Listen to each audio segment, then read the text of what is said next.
"Margaret, the kitchen floor isn't going to mop itself," my daughter-in-law called out from the living room while her friends laughed over coffee and pastries. I was 72 years old, and somehow, in the house my late husband had helped pay for, I had become the unpaid help. I picked up the mop without a word. That had become my routine. Smile. Nod. Keep the peace. Ever since Harold passed away 3 years earlier, I had lived with my son Ethan and his wife Vanessa in their large colonial home outside Columbus, Ohio. At first, they told me I should move in so I wouldn't be lonely. They said family took care of family. For a little while, I believed them. Then the requests started. Could I watch the kids after school? Could I help with dinner? Could I fold some laundry? Small things. Reasonable things. But over time, those favors became expectations. Expectations became responsibilities. Responsibilities became obligations. Every morning, I packed lunches. Every afternoon, I picked up the grandchildren from school. Every evening, I cleaned the kitchen while everyone else relaxed. Vanessa always had a reason. She was busy. She was tired. She had meetings. Yet somehow there was always time for brunches, shopping trips, and weekends away with friends. That afternoon, sunlight streamed through the kitchen windows as I pushed the mop across the hardwood floor. I could hear laughter drifting in from the next room. One of Vanessa's friends stepped into the kitchen to refill her coffee. She stopped when she saw me. Her smile faded. For a moment, she looked uncomfortable. Then she glanced toward the living room and back at me. "You're Margaret, right?" she asked quietly. "That's right." She hesitated. "I've heard a lot about you." I smiled politely. Hopefully something good. Instead of answering, she looked down at her cup. The silence stretched. Then she leaned slightly closer.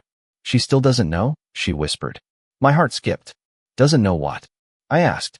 Her face immediately turned pale. "Nothing." Forget I said anything. Before I could stop her, she hurried back into the living room. I stood there gripping the mop handle. The sound of laughter continued as if nothing had happened. But something inside me had shifted. For years, I had convinced myself that Vanessa was merely selfish, difficult, controlling. Yet the look on that woman's face told a different story.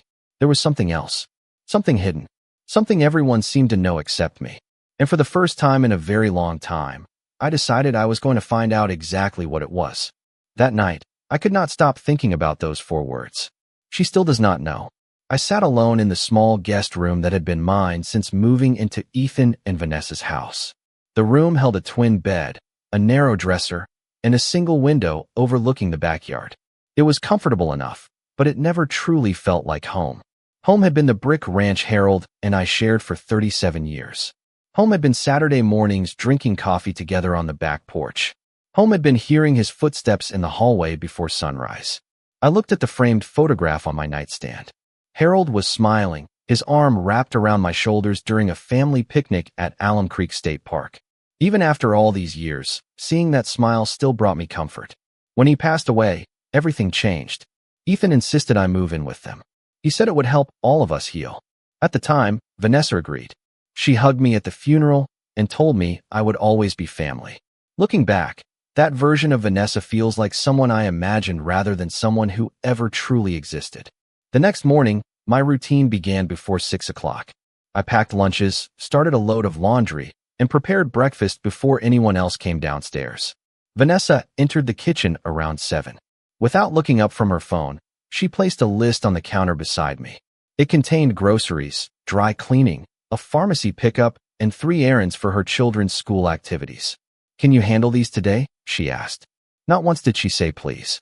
Not once did she ask whether I had plans of my own. Of course, I replied automatically.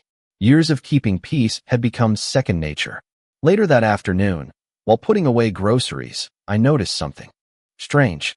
Among the stack of mail on the kitchen counter sat a large cream-colored envelope addressed to me.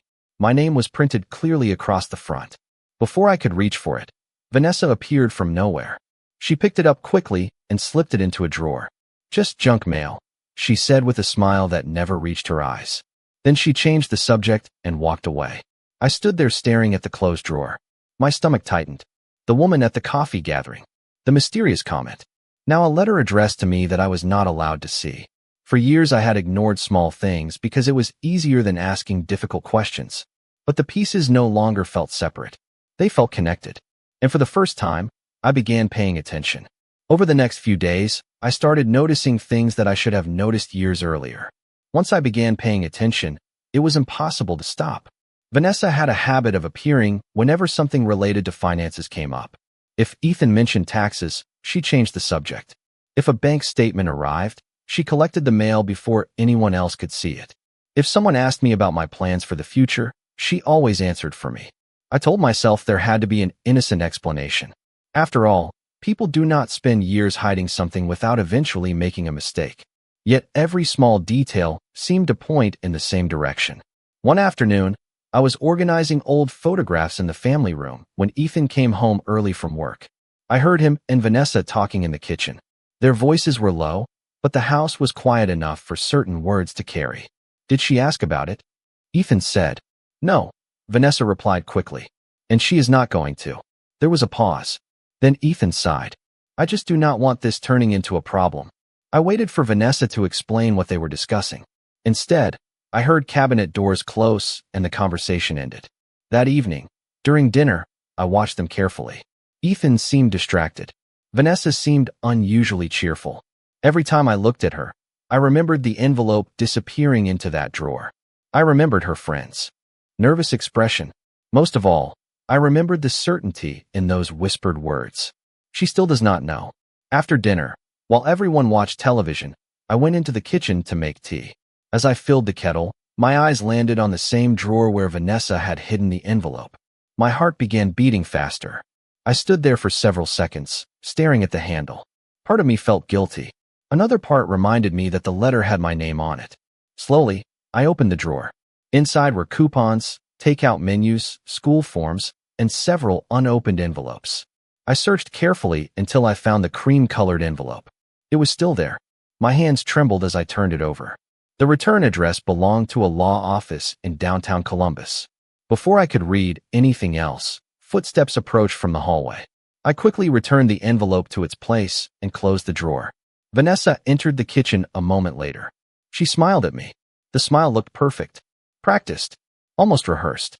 Everything okay? She asked. I smiled back. Of course, I said. But for the first time since moving into that house, I was absolutely certain that something important was being kept from me. That night, sleep refused to come. I lay awake staring at the ceiling, listening to the familiar sounds of the house settling around me. A distant refrigerator hum, the soft ticking of the hallway clock, the faint creak of floorboards as the temperature dropped outside. My thoughts kept returning to the law office on that envelope. Eventually, I reached into the drawer of my nightstand and pulled out a small wooden box I had not opened in months. Inside were keepsakes from my life with Harold, old photographs, anniversary cards, ticket stubs from trips we had taken together. At the bottom sat a folded note written in his careful handwriting. I remembered the day he gave it to me. It was about 6 months before he passed away. We had been sitting on our back porch watching the sunset. He looked unusually serious that evening. When I asked what was wrong, he simply smiled and handed me the note. I unfolded it now and read the words for what felt like the 100th time. Most of the message was personal, filled with memories and affection, but one sentence suddenly caught my attention in a way it never had before. If anything unexpected ever happens, trust Rebecca. I stared at the line for several moments. Rebecca. At the time, I assumed he meant an old family friend. Yet the more I thought about it, the more another possibility emerged. Rebecca Morgan, the attorney Harold occasionally mentioned during his final years. The same attorney whose office was located in downtown Columbus. My pulse quickened. The next morning, while making breakfast, I casually mentioned Harold's name during conversation. Vanessa immediately became tense. It was subtle. Most people would not have noticed. But I did. Her smile tightened. Her eyes dropped to her coffee cup. Then she quickly redirected the discussion towards school schedules and grocery shopping. Later that afternoon, I found myself standing in the garage looking through several boxes that had followed me from my old house. Dust covered the lids. Most contained holiday decorations and photo albums. Near the back, I discovered a small folder labeled estate documents. Inside were copies of tax records, insurance papers, and business correspondence. Tucked between 2 pages was a business card. Rebecca Morgan, attorney at law. I held the card carefully between my fingers. For 3 years, it had been sitting unnoticed in that folder. Now it felt like the first real clue. As sunlight filtered through the garage window, I slipped the card into my pocket. For the first time, I felt as though I was no longer waiting for answers. I was finally moving toward them. The following Tuesday, I waited until everyone had left the house before making the call. My hands were steadier than I expected as I dialed the number printed on Rebecca Morgan's business card. The receptionist answered, and within moments I heard a calm, professional voice come on the line. "Margaret Hayes?" Rebecca asked after I introduced myself. There was a brief silence. "I have been hoping you would call someday." Those words sent a chill through me. We arranged to meet the following afternoon at a small cafe near downtown Columbus. I arrived 15 minutes early. The cafe smelled of fresh coffee and warm cinnamon pastries. I chose a table near the window and watched traffic move slowly along the street outside. When Rebecca entered, I recognized her immediately from photographs Harold had shown me years ago. She was in her early 60s, neatly dressed, carrying a leather portfolio under one arm.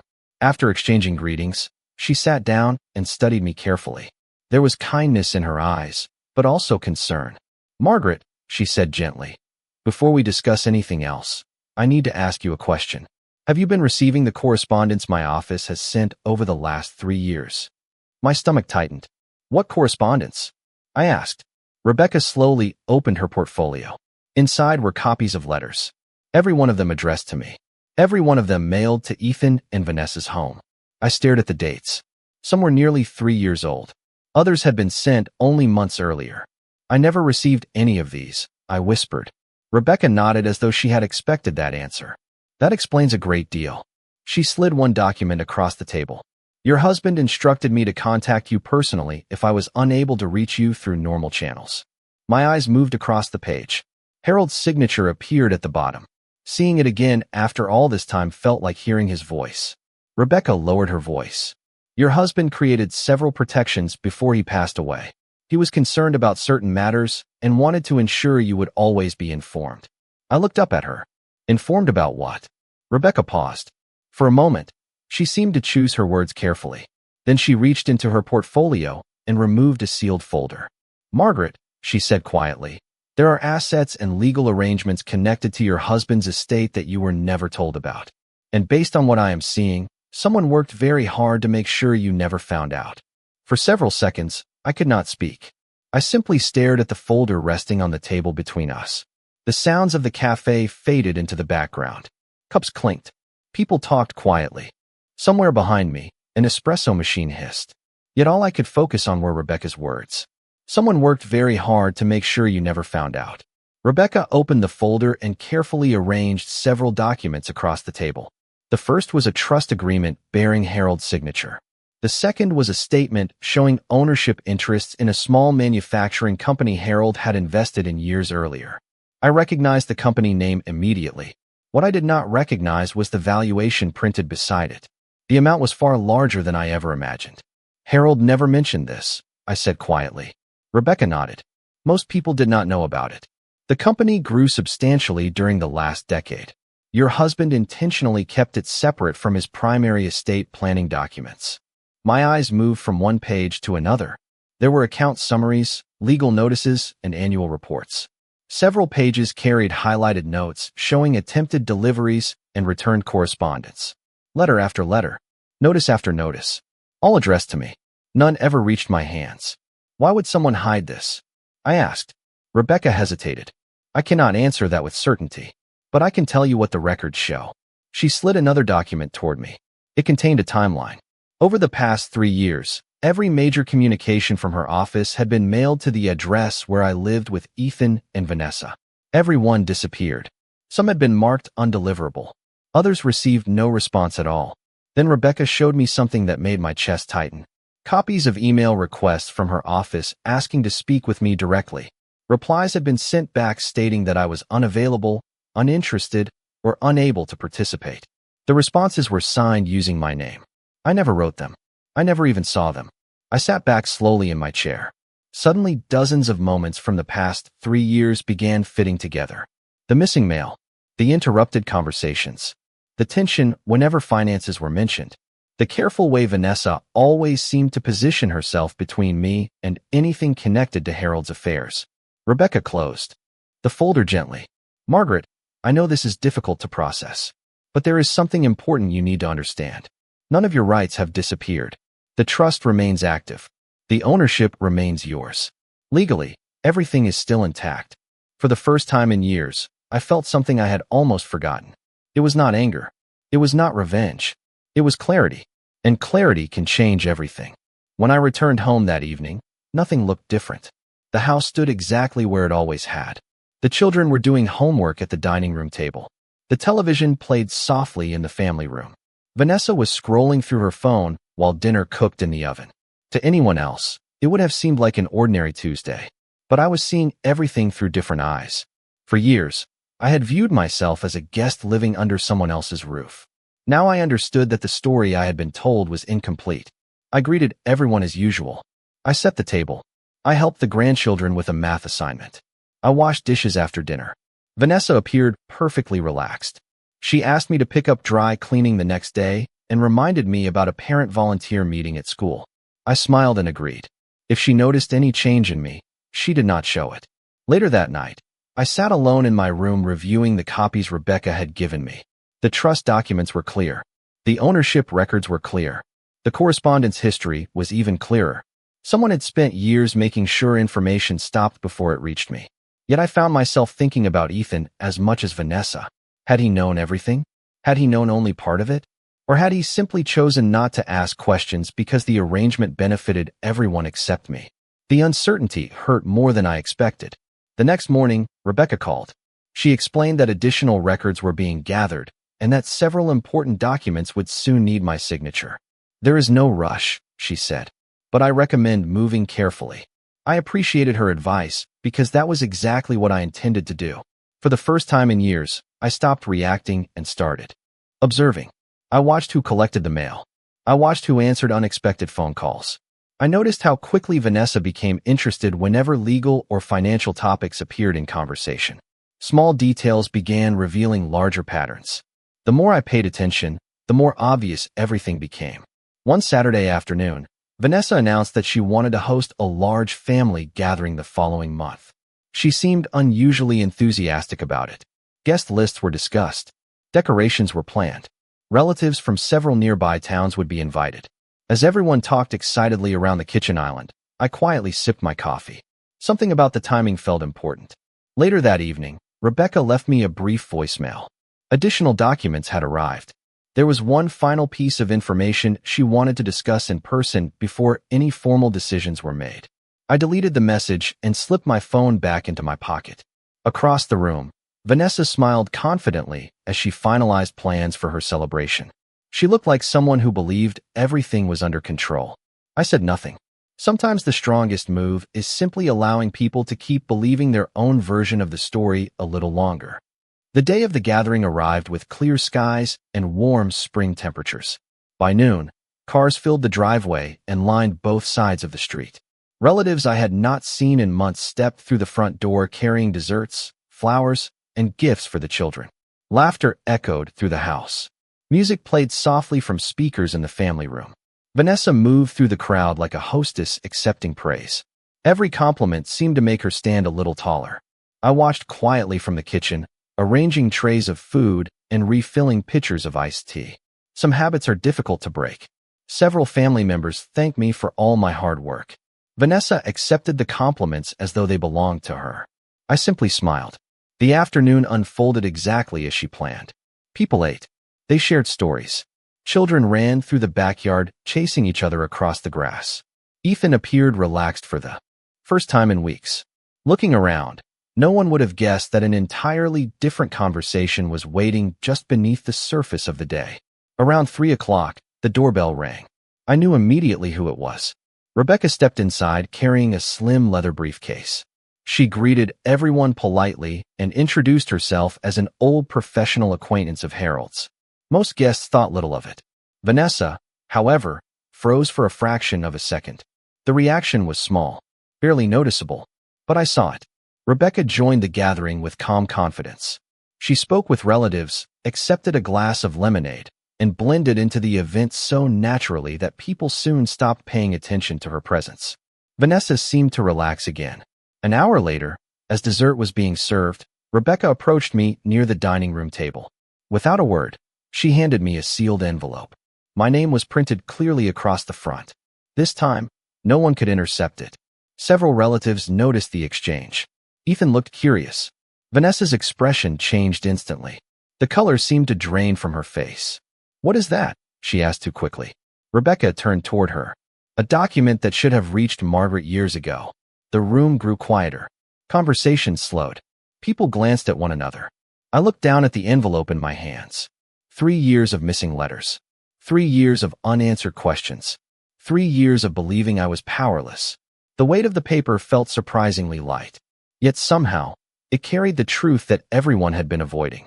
And for the first time since Harold passed away, that truth was finally about to reach its intended destination. For a moment, nobody spoke. The house that had been filled with laughter all afternoon suddenly felt very still. I opened the envelope carefully and removed the documents inside. Rebecca stood beside me, calm and composed. Across the room, Vanessa watched every movement. Ethan looked confused. Several relatives exchanged uncertain glances. Rebecca cleared her throat. These documents confirm that Margaret Hayes is the sole beneficiary of the Hayes family trust and the sole owner of the company's interest held by Harold Hayes. A murmur moved through the room. Ethan stared at the papers in disbelief. "What company?" he asked. Rebecca handed him a copy. As he read, his expression changed. The confusion slowly gave way to shock. Then came another document. It contained records of the unanswered letters, the blocked communications, and the responses sent without my knowledge. Rebecca explained everything clearly. No accusations. No raised voices. Just facts. The truth did not need help. It could stand on its own. Vanessa tried to speak several times, but each explanation sounded weaker than the last. The evidence spoke louder than any excuse. I watched quietly as years of carefully hidden information finally reached the people who should have known it all along. Ethan sat down heavily in a chair. He looked at me differently than he had in a very long time. Not as someone who needed help. Not as someone who should simply go along with whatever was decided for her. He looked at me as his mother. "Mom," he said softly, "I did not know. I believed that part." What hurt was that he had never bothered to ask questions. For years, I had been living in the same house, carrying the same burdens, and becoming smaller in everyone's eyes. Yet I found that I no longer felt angry. The anger had disappeared somewhere along the way. In its place was certainty. Rebecca informed me that arrangements had already been prepared. The trust assets remained secure. The ownership remained mine. My future was entirely under my control. As conversations continued around me, I stepped toward the living room window and looked outside. The evening sun was beginning to settle beyond the trees. For the first time since Harold passed away, I felt his presence not as grief, but as reassurance. He had tried to protect me. In the end, he had succeeded. A week later, I moved into a beautiful condominium near the river. It was quiet. It was comfortable. Most importantly, it belonged to my future rather than my past. Sometimes people ask whether I regret staying silent for so long. I always give the same answer. No, because silence gave me time to see people clearly. For years, one person treated me like a servant. In the end, the truth reminded everyone, including me, exactly who I was.